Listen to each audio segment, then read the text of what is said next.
चलिए शुरुआत करते हैं एक छोटी सी कहानी से जो मैंने 2 दिन पहले ही पढ़ी थी। एक किताब थी छोटी सी, तो उसमें कहानी थी। वो कहानी थी एक ऐसे आदमी की जो कि पहले तो खूब परिश्रम करता था, काम करता था। बीच में कुछ ऐसी चीज़ें घटना घटी, तो उसके बाद में क्या हुआ, उसने थोड़ा-सा काम करना बंद कर दिया और फिर उसके बाद में उसे क्या एहसास हुआ, मैं आपको पहले कहानी सुनाता हूँ पूरी तरीके से, फिर से समझना थोड़ा-सा। क्योंकि ये कहानी आपको कहीं न कहीं कुछ सिखा के जाएगी। अगर आपने इस कहानी को समझा अच्छी तरीके से, तो कहीं न कहीं आपको सिखाएगी ये, सिखाएगी ही सिखाएगी। कहानी शुरू ऐसे होती है कि एक व्यक्ति था जिसका नाम था सुजान, सिर्फ़ इतना ही नाम था। शायद हो सकता है आपने पहले इस कहानी को पढ़ा भी हो सकता है नहीं भी पढ़ा हो। तो सुजान नाम का व्यक्ति था। तो उसका खेत में, एक गाँव से रिलेटेड कहानी है, तो उसके खेत में खूब अनाज-वनाज होता था।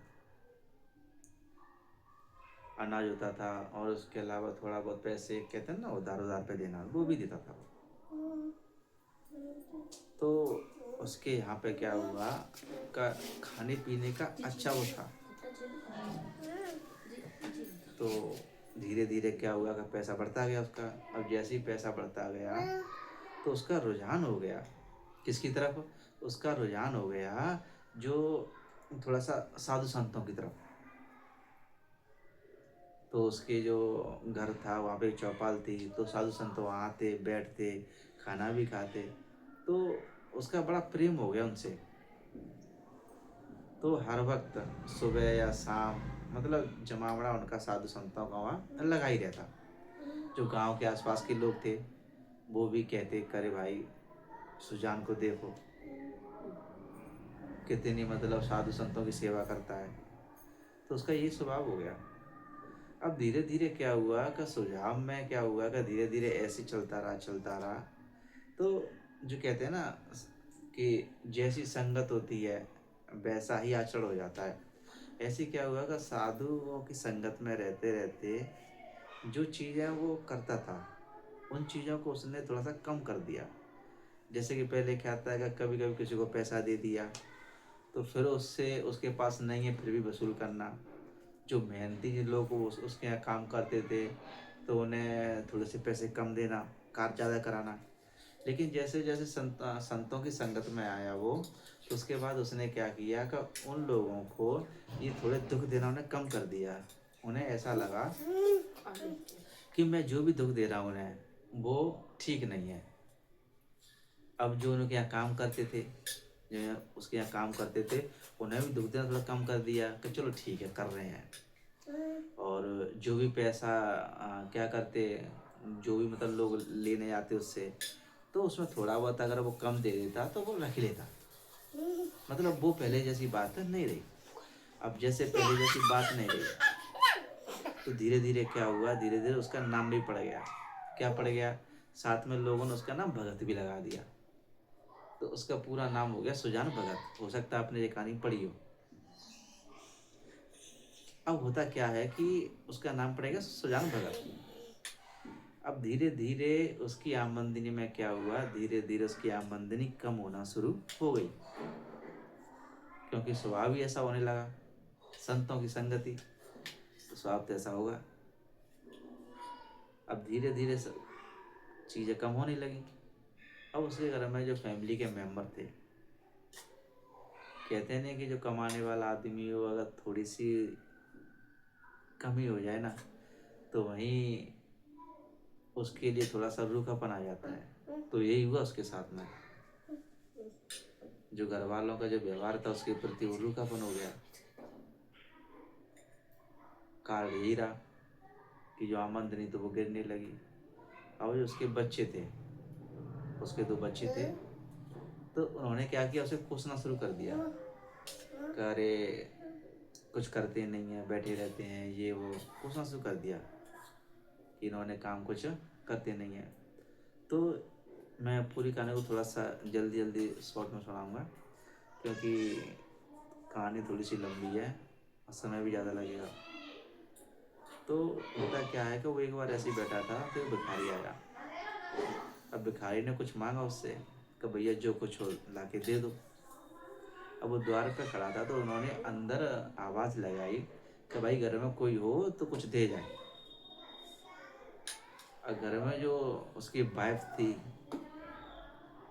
और बच्चे भी थे। बच्चा ने कहा कोई कुछ मांग रहा है बाहर, कुछ ला के दे दो। अब वाइफ बोलती है करे वो बाहर बैठा तो है, दिन भर ऐसे ही बैठा रहता है, कुछ काम काम वाम तो है नहीं है, यही तो कर ले। तो किसी ने ला के कुछ नहीं दिया। तो उसने कहा कि भैया तू बैठ, मैं जा रहा हूँ अंदर, मैं लेके आऊँगा। तो अंदर गया।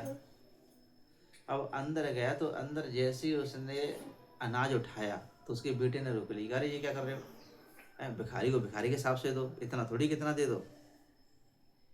उस दिन बड़ा दुख हुआ उसे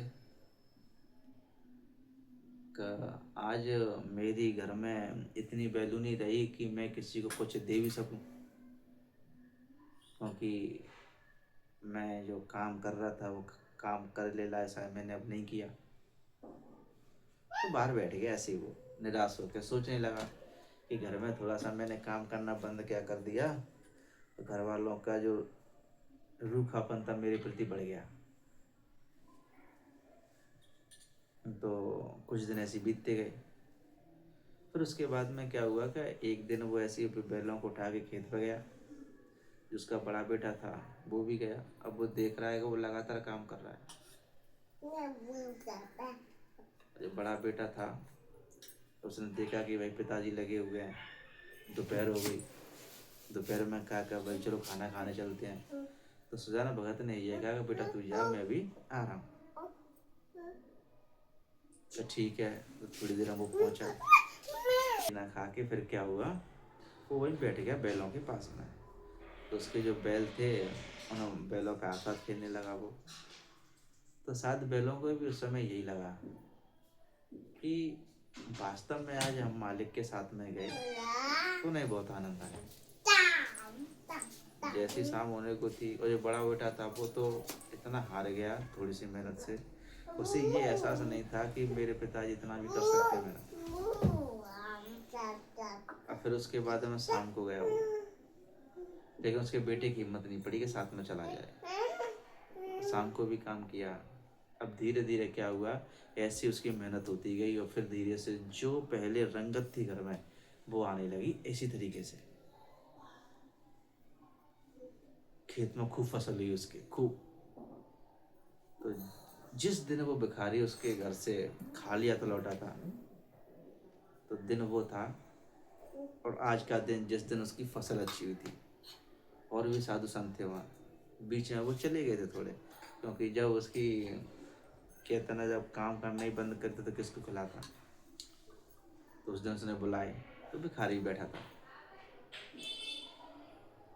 तो उसने भिखारी से कहा कि भैया उस दिन तो तुम लौट गए, क्योंकि शायद उस वक्त मेरे हाथ में इतना नहीं था, या मैं उस वक्त इतना नहीं कमा रहा था जो आपको दे सकूं, लेकिन आज मैंने अपनी मेहनत से ये कमाया है और तुम्हें चाहिए उतना ले जाओ। तो उसे लगा कि इतने लोग खड़े हैं, अगर ऐसे ही भर लूँगा तो लगेगा कि लोग हंसेंगे, तो उसने थोड़ा सा ले लिया। तो सुजान भगत ने कहा कि महाराज ऐसा नहीं है, आपको जितना उठ सके उतना आप ले जाओ, इसमें से जितना आप ही ले जा सकते हो। अब संत आदमी, माफ करना संत नहीं वो भिखारी, अब वो भाई अब कितना उठा सकता है लोगों के सामने। तो बेचारा शर्म के कुछ कह नहीं पाया। कहा ठीक है। तो फिर सुजान भगत ने क्या किया, अपने हिसाब से खूब रख दिया। तो भिखारी बोला कि अरे भैया इतना तो मैं ले जा भी नहीं सकता कि आप किस गांव के हो, कैसे ऐसे ऐसे वहाँ का हूँ, तो ठीक है मैं पहुँचा के आता हूँ। और जो बड़ा बेटा था उसे कह दिया कि कमी ना पड़ जाए, जितने भी यहाँ बैठे हैं सभी को देना चाहिए और सभी को देना, कमी किसी को न पड़ जाए। तो ये कहानी का निष्कर्ष क्या निकला? लेकिन कहानी कहीं ना कुछ बता के जाती है। अब ये कहानी क्या बताती है? कहानी ये कहती है कि कहते हैं ना कि जब तक आप में कहते हैं ना शरीर में जब तक हिम्मत है तब तक खुद पे ही निर्भर रहना चाहिए। किसी के कहते हैं किसी पे बोझ नहीं बनना चाहिए किसी भी तरीके से। अगर आप सक्षम हो करने के लिए, कमाने के लिए, तो आपको वहाँ पर किसी और का बोझ बनने की जरूरत नहीं है। एक बार कहानी को अच्छी तरीके से देखना, सुनना कहानी को। हो सकता है आपने कहीं सुनी भी हो,